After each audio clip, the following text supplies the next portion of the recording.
is a language few understand. But for some, it is spoken every day. Not in words, but in bones, in blood, in silence. In a world that never stops moving, there are those forced to pause. Not by choice, but by condition. Behind every diagnosis is a person, a story, a life waiting to be understood. My name is Obadeyi Oluwaseun. Born and brought up in Abeokuta, Ogun State, Egba boy.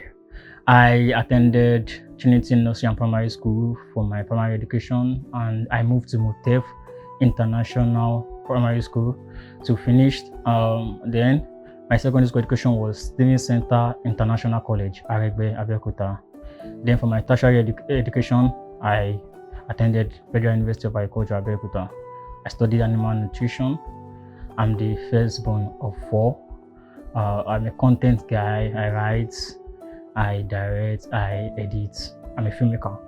My name is Banduko Blessing Oyinkosala. I'm a sickle cell warrior and an advocate. I'm popularly known as Blessing Unplugged. I'm someone who is passionate about using my voice and graphics to encourage other sickle cell warriors that this journey is not ending here. Sickle cell is not stopping the journey. We still have a lot to attend. Sickle cell is a genetic disorder, right? And what that means is that in the gene of these patients, there is a mutation, there's a change in the normal order of things, right? And it's in a specific gene that affects the blood cells. I was diagnosed at the age of 9 years. I was diagnosed with sickle cell when I was 5 years old, and since then it has really shaped a lot about my life. What looks routine is often survival in disguise.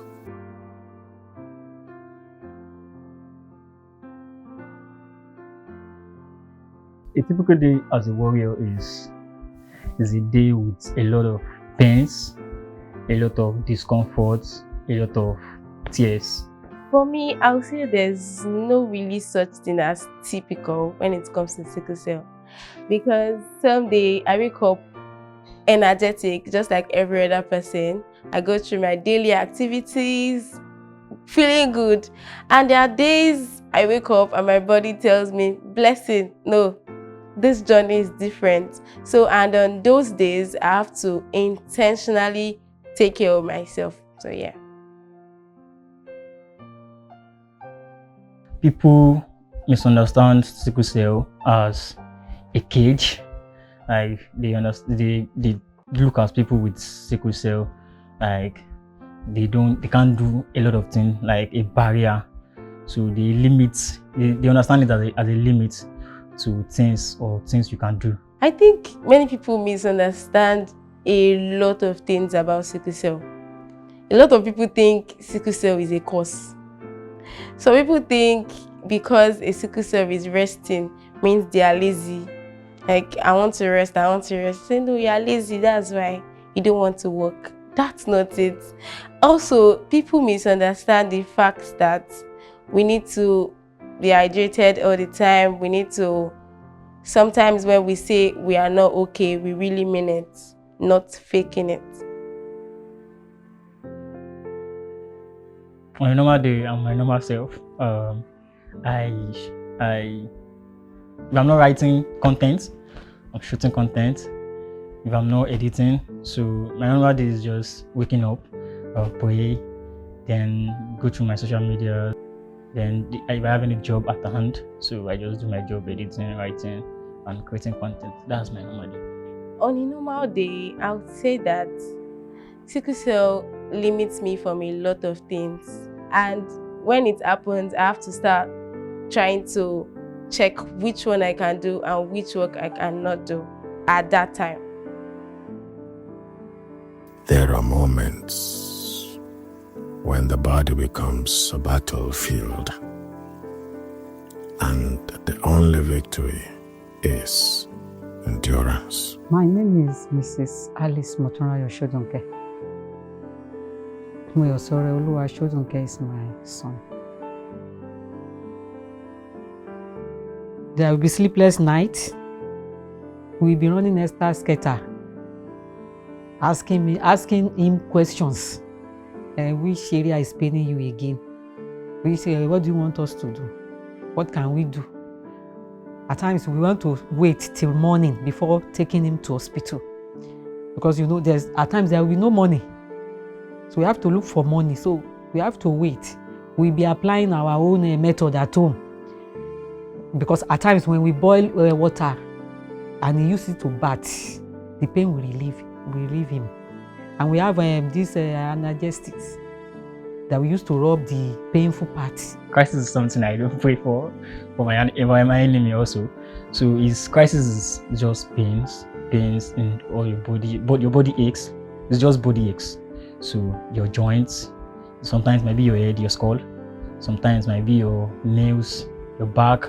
So it's just discomfort with a lot of pains, tears, depending on the level at which it's very severe. So that's it, and it affects my normal day because I'll be bedridden. I cannot move. There will be difficulties in movement. So just on bed, taking my drugs, eating, taking a lot of water, taking a lot of fruits. Crisis is not just about the pain a sickle cell warrior feels. Sometimes it's the having to explain yourself over and over again, telling people how you feel or what you are feeling, trying to make people understand that you are not faking it. Crisis is a lot. When a sickle cell warrior is having crisis, we are totally shut down.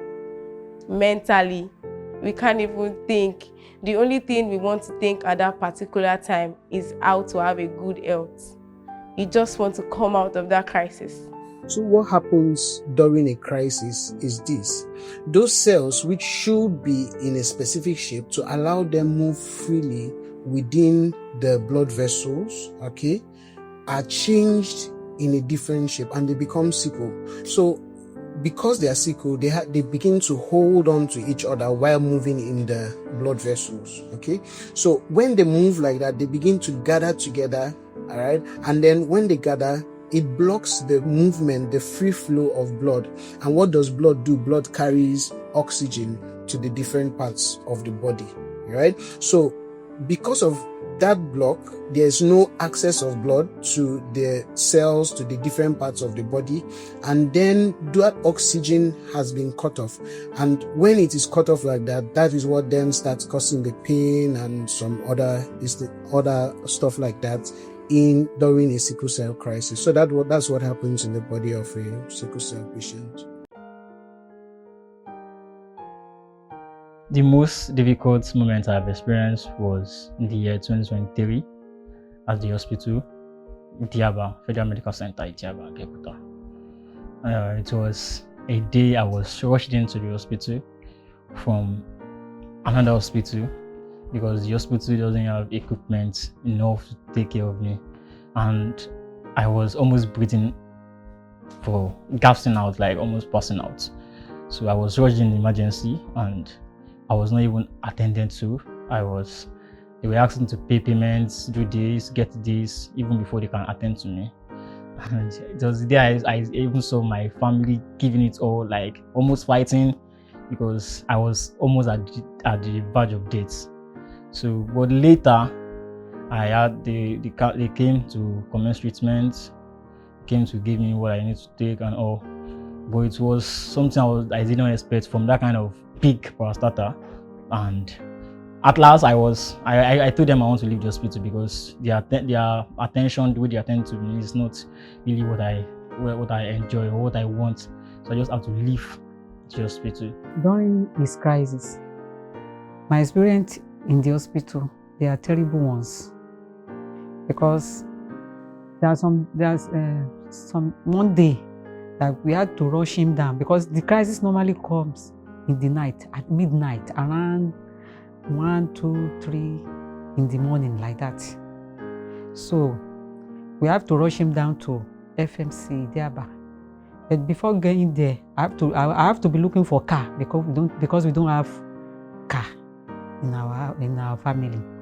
So that day, when we rush him down to FMC, the first thing they told us is that we should go and sit down. That we have no car there, something like that. So we have to pay for car that day, and they said we have to pay another 50,000 before they can attend to him at all. So that day, it was God that did not allow him to die, because I can't explain what I faced that day with one of his brother. We went together. So after that, they now prescribed the drugs and injection. They said we should go and buy those one too before attending to him. So we are talking, before they could attend to us that day, it was around, I think it was around 7 in the morning, the second day. So it was only God that saved him. So my experience with hospital, most especially the government hospital, was a terrible one. So we have to move from that place to another private hospital because we are living at Obantokoye and FMC is at Idiaba, Abeokuta. So we have to look for another private in Obantoko so that whenever he has crisis, we rush him down there. I'll say that the most difficult moment for me as a sickle cell warrior was when I was having my normal day and I felt dizzy. I wasn't too good that day, and I decided to go to the hospital just to check myself. And I got to the hospital, and the doctor told me that, "Blessing, with these test results, you only have 9% blood." And the doctor was like, "How did you get here?" So from there, thank God I went to the hospital. The very bad moment was having to run helter scatter. My parents were going, everybody putting them in an uncomfortable position, having them to bring out their finances, which they want to use for other things, just to take care of my bill. What goes through my mind during those times, I won't lie to you, it's just, if it's going to end here, it's good. But thanks to my mother, she's there for me. Like, you don't have to think that, you don't have to decreasing or just think about death now. It's going, everything that there's only solution to everything. But left to me, it's just God, I'm in your hand. The pain you see is only a fraction. The rest is carried quietly. Sickle cell has really affected a lot of my relationship with people, and in different levels. People, when I make friends with a new person, I don't know, when they just find out that I'm a sickle cell, people they start feeling pity. Oh, sorry. And I like that sometimes, but I realize that it doesn't make them want to have a good relationship with me, in the sense that when it's time for hangout, it's time to do things, they remove me from the group because they feel like, are you sure she'll be able to swim? As she's a sickle cell, her body should not start paining her. Are you sure she'll be able to do some things that I know I can do? But they just cut me off one way or the other. And some people, they don't want to see me in pain. That's why they just distance themselves. The social impact of sickle cell is, to me, is nothing, because most people don't know I'm a sickle cell warrior. Maybe this will be the first interview that you all know that I'm a sickle cell warrior. So I don't look it. When I tell people I don't look it, so I don't have issue. I don't get any stigma from people. They don't stigmatize me being a sickle cell warrior. I do what most able-bodied people do, thanks to God Almighty. So, and my relationship with people is just fine. I don't have any issue with people. some guys that I've made friends with, or that I'm in a talking stage with, or in a relationship with, I find out that once they notice I'm a sickle cell, yes, I don't lie about being a sickle cell. Once you ask me out, I'll tell you I'm a sickle cell. But it happens that once I tell them, stylishly, they just move. And they won't even let me know that they are moving. And many of them friends on me. I just wish people can just see me as somebody that can do what she says she will do. When I say something, trust me, when I promise something, I always want to do it. But sometimes it's not me. My health just reduced me into doing some things. It's limited a lot of things I'm supposed to do. For many, the fight is not just within, but within a system that struggles to keep up.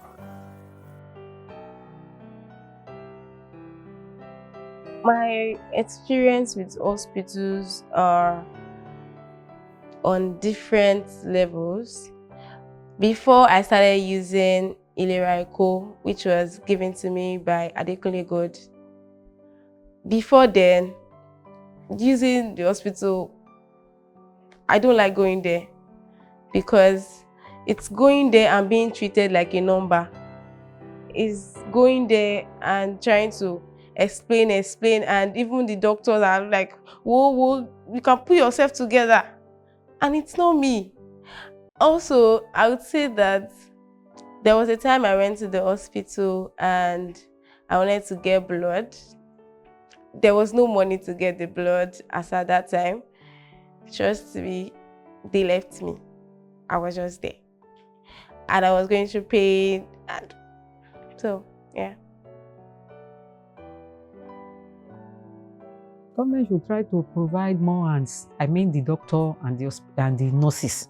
Because at times, during the time I said they addicted him at Idiaba, some doctor will come. This is not the drug. This is not. They will prescribe another one. The one we bought, they will not use it. Then they will tell you to go and buy another one. It was one of my friends that came to check on us that said, "Mommy, don't mind them. Oh. Don't mind them. Where is the money?" Even I could remember that one of the FMC. I was the one that they said there was a time they used that I damaged. I don't know, because I asked them to discharge him because I was tired of that place. So I said they should discharge him. They said I dama or I don't know. I can't remember the language they use. So the government should please. I know there are some doctors that are specialists in this area, so they should employ them in the government hospital so that they will face them in order to take good care of them, and the nurses too. And then they should if there is an emergency in the hospital, they should please first of all attend to us. Since we are not running away, we will pay them, so they should first of all attend to us before asking for money. If I'm to change something about the system, which is in the hospital, I would say that as a sickle cell, we should be entitled to, yes, I'll say it's not the government's fault that we are sickle cell, but at least we should be treated with care. The system should care for us as a sickle cell. Even if they are not giving us their money, they should make sure that when we come to the hospital for care, they are always attending to us. They are treating us like a priority. We have a neighbor now in our area there in Obantoko. That is a pastor. That man lost her daughter about 4 or 5 years ago. She too was an SS patient. So I think because she died too at FMC there that year. I don't know what really happened, but because our case is different from Moyo's case. Because their case is different. Some will be SS, they say some will be SC. That we see them, you will know. But in his own case, unless I tell people, they didn't know that it's an SS patient. So the government should please provide more hands. I mean the doctor, the nurses, and then the drugs that they will be using, so as to easing the burden on parents. So it has improved greatly because of technology. So first off, from diagnosis, all right. Even because before you treat, you need to be able to diagnose. From diagnosis, there's been a lot of improvements, including the fact that we can even test. Currently, we can test intrauterine. That is, while the mother is still pregnant for the baby, we can test to know if the baby has sickle cell or has the gene or the gene mutation. Okay, and then we can also test the parents of the child before they have the children or before getting married, and then because of that they can make informed decisions. For treatment, there are medications that have been given that may not totally treat the whole thing, but they will help the person live a near normal life, reduce the sickle cell crisis. And then there are also different counselings that happen because we can diagnose easily. Even in the hardest moments, no one survives alone.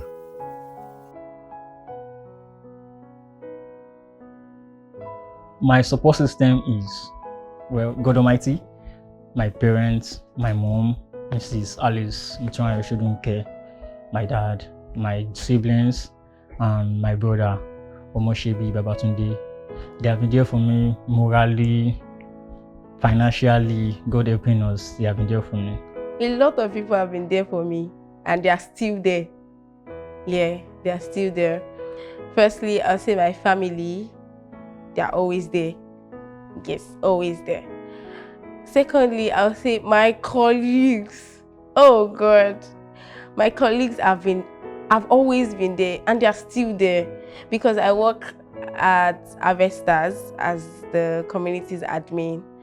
And trust me, when I can't do anything at the office, when I'm feeling pain all over my body, or when I'm having crisis, they are always there for me emotionally, financially, even physically.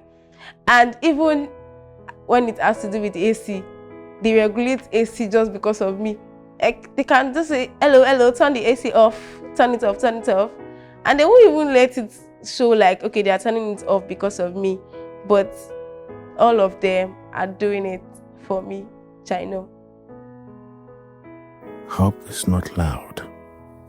It does not erase the pain, but it gives it meaning.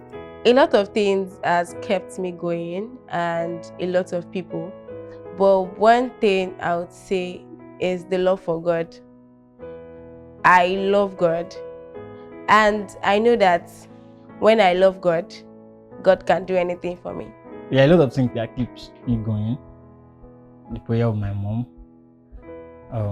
Even myself, telling myself I should keep pushing regardless, no matter what. This should not limit me, should not be a barrier to me. And the fact that I have even many people looking up to me to do great things, so I really have to keep doing things, keep pushing.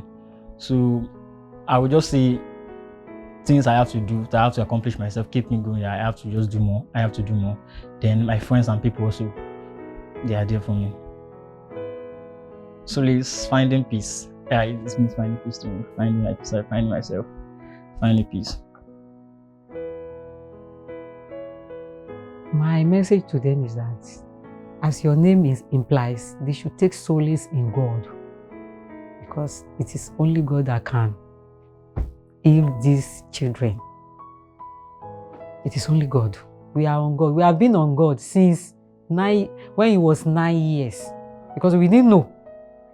It was when he was 9 years that he got sick, that we have to take him to the hospital. They said we should go and do the genotype. That is when we discovered that he's an SS patient. My message to the warriors like me is that please don't give up. Please don't allow words from outside limit you. You can do better than them. You can be productive, can be effective in whatever you are doing. So please keep pushing regardless of the pain, regardless of the discomfort. You can do it. My advice to other sickle cell warriors is that first thing first, don't see yourself as someone that has a disease. You don't have a disease, you are just a warrior. Note that. And when people tell you or make you feel bad about your health, it is your health. It is your health. It is your body. Don't let people body shame you. Don't let them say your eyes is too yellow. Yes, my eyeball is yellow, and so always say this to yourself, that I'm beautifully made. When you are beautifully made, what else? Early diagnosis will help us be able to inform the person on time, or the parents now, because we are dealing with children. Early on, we can inform the parent on what and what not to do. We can inform them about some of the triggers, which include things like infections, things like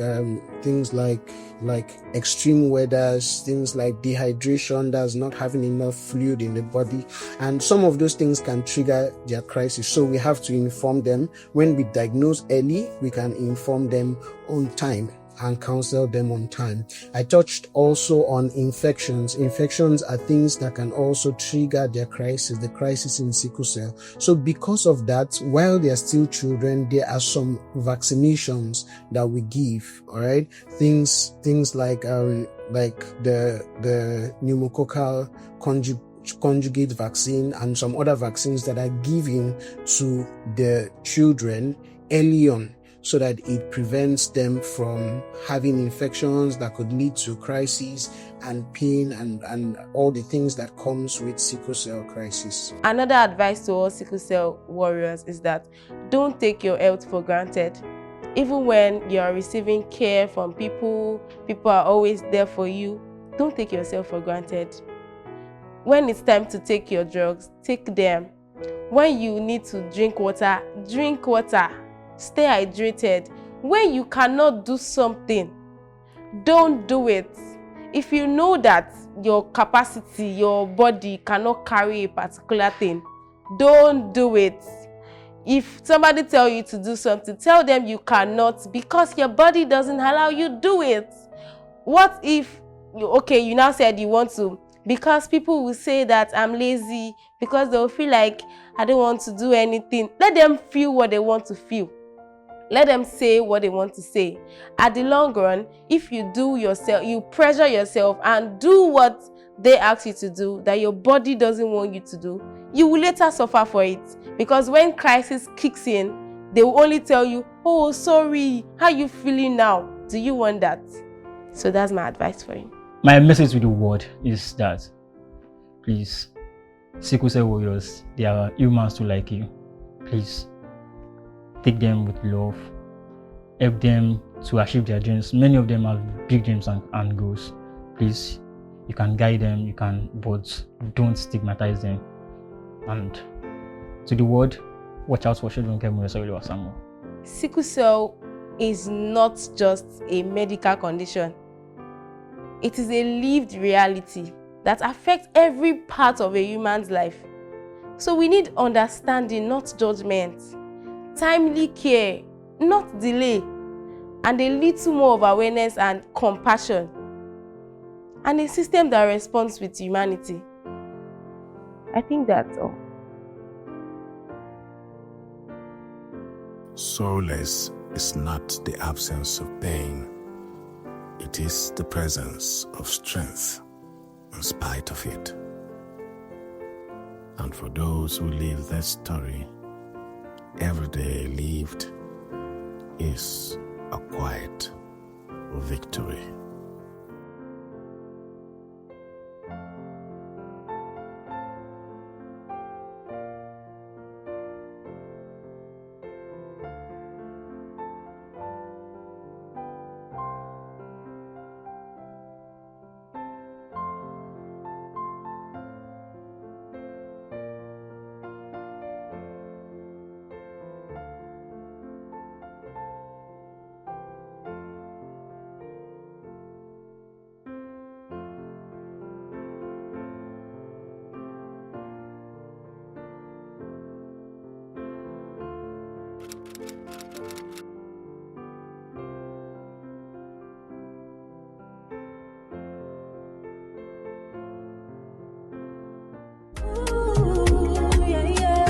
Them know they see the battles where we fight inside. It be like say this strength no they ever loud. But my journey no be story where pain define. Now the number of times I rise up after I cry. So make them hear 'em. We know they carry last oh. Every warrior, our resiliency they last oh. I am blessing unplugged, a voice for all the strong. We deserve the love and hope to keep us going on. Them no see the fight inside my bone. Them think say my strength no fit to grow. But truly resilience is what has kept many of us alive. I rise again, I never stay down. It be that spirit where they wear the crown. So hear me now, don't you ever give up on yourself. They look for the weakness, they look for the break, but they don't see the mountain that I had to take. The marrow is iron, the spirit is gold. A story of fire that never gets old. Oh, na na na, blessing unplugged, oh. Running the race with the crown in the sky. Watch as the spirit learn how to fly. Oh, na na na, blessing unplugged, oh. Stronger than yesterday, deeper than sea. This is the rhythm of being just me.